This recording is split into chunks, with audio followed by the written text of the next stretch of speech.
how we can regulate abuse of content creation in social media, Honorable Speaker. And that's a debate happening in Parliament. The parliamentarians are discussing a possible ban on the social media app TikTok. Now, I know you're wondering why anyone would want to ban TikTok. And I'm sure you're wondering, as I am, how anyone thinks they can ban TikTok. Bob Ndolo is a Kenyan citizen and he wants to give it a go. So he's asking MPs to outlaw TikTok because he says it is eroding the morals of young people by exposing them to sexually explicit content. So, can Kenyan MPs ban TikTok? What's more, will a ban resolve the issues raised in the petition? Richard Kagoe has been speaking to the tech analyst Moses Kemibaro in Nairobi. Does the Kenyan parliament really have the power to preside over a ban in the first place? Well, they are the lawmakers, right? So it is within their purview to possibly influence that and even result in a new law that could potentially, act in this manner, the same way that we have, our privacy acts and so forth. So there is that potential, and I think we've seen in North America, we've seen in other parts of, India and so forth, where decisions have been unilaterally made where platforms have been banned. Now, my question would be why TikTok in particular? Because all along we're using Facebook, all along we're using Instagram, we're using all these other platforms, which in turn essentially provide a very similar service. They give you a place to publish content, consume content, and of course, your data is going to reside in a server or a system that sits anywhere in the world. I tend to think that the bigger issue where TikTok is concerned is that it has a lot of, concerns being China. And just how big is TikTok in this country, Moses? I don't have the explicit numbers, Mhm. but every time I talk to younger people, younger demographics, people who represent the 20s and even lower in the 30s, increasingly I'm getting this sense that TikTok has effectively, replaced even Instagram or is working or competing almost toe to toe with Instagram. And then in the same manner, you'll find that the same audience don't use platforms like Facebook. Just following the debate in Parliament, it was a bit heated here. And of course, members of Parliament were divided. There are those who are pro and those who are against, any attempts to perhaps ban or even less talking about regulation here.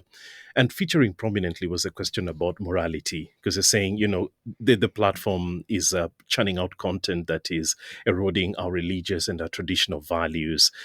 But then I'm wondering here, can you sort of like legislate morality in this sense? Well, let me ask you a question. Since the onset of the internet in Kenya, people have always had access to porn. What you do, what you choose to consume online is essentially your choice. All right. And of course, when it comes to children and younger people, we need to put the guardrails there.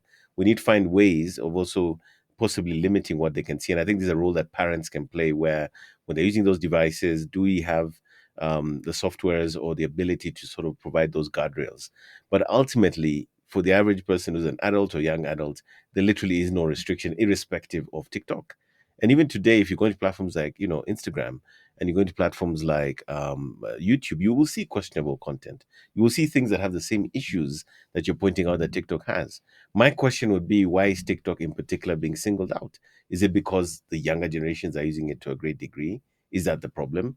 So Moses, you're saying if even if a ban was imposed, it doesn't quite resolve the issues that have been highlighted in this petition. I don't think so. And I think people will always find workarounds. They will find ways to consume stuff, even if you do put restrictions in place. Mhm. And so in this case, would you say like the regulator, the Communications Authority of Kenya, doesn't quite have the leverage in terms of moderating the content that's published on the social media apps? They don't really, unless at a very technical level, they decide to sort of filter and lock up the systems the way they've done in China. It pretty much is impossible. Even in China, if you know what to do, you'll find a VPN that allows you to access content from anywhere in the world. People will always find a way. What I've seen, Facebook has been doing moderation. So, and of course, that ended Yes, up with some bit of controversy here in Kenya. yes. Do you think then that would help to a certain extent? And is there a mechanism to do that? Absolutely. I think it's within the purview of TikTok to actually create that moderation capability. Could have a team specifically moderating content within this specific region. But like I said, ultimately, just like media, as we say, if it bleeds, it reads. Many of these platforms are well aware, including the likes of Meta, that there is certain types of content that will get, increased visibility and algorithmically more consumption than others. If it bleeds, it reads. Now, when it comes to TikTok, and this is something that completely fascinates me, is unlike Instagram or Facebook, or some of the precursors when it comes to social media, TikTok operates on what we call the interest graph, right? TikTok shows you content based on your interests. Historically, many of these platforms worked on what we call the social graph, which was based on who else you were connected to. Now, the fascinating thing about TikTok is with literally zero followers, your content could be seen by 1 million people.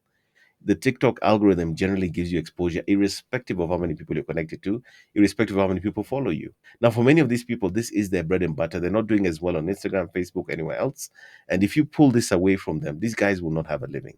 These guys' opportunities as content creators will disappear. Mhm. And most importantly, TikTok has become this new arena that is allowing them to play. And if you take that away from them, then they're going to lose big time. How do we strike then this balance? Well, I think the question is, as much as we may want TikTok to take certain actions within this country, the question almost becomes, is it in their best interest? Are they willing to? We know Meta, even in North America, still struggles with the issues like I pointed out, like the young girls in Instagram having poor self-image because of what they see on Instagram.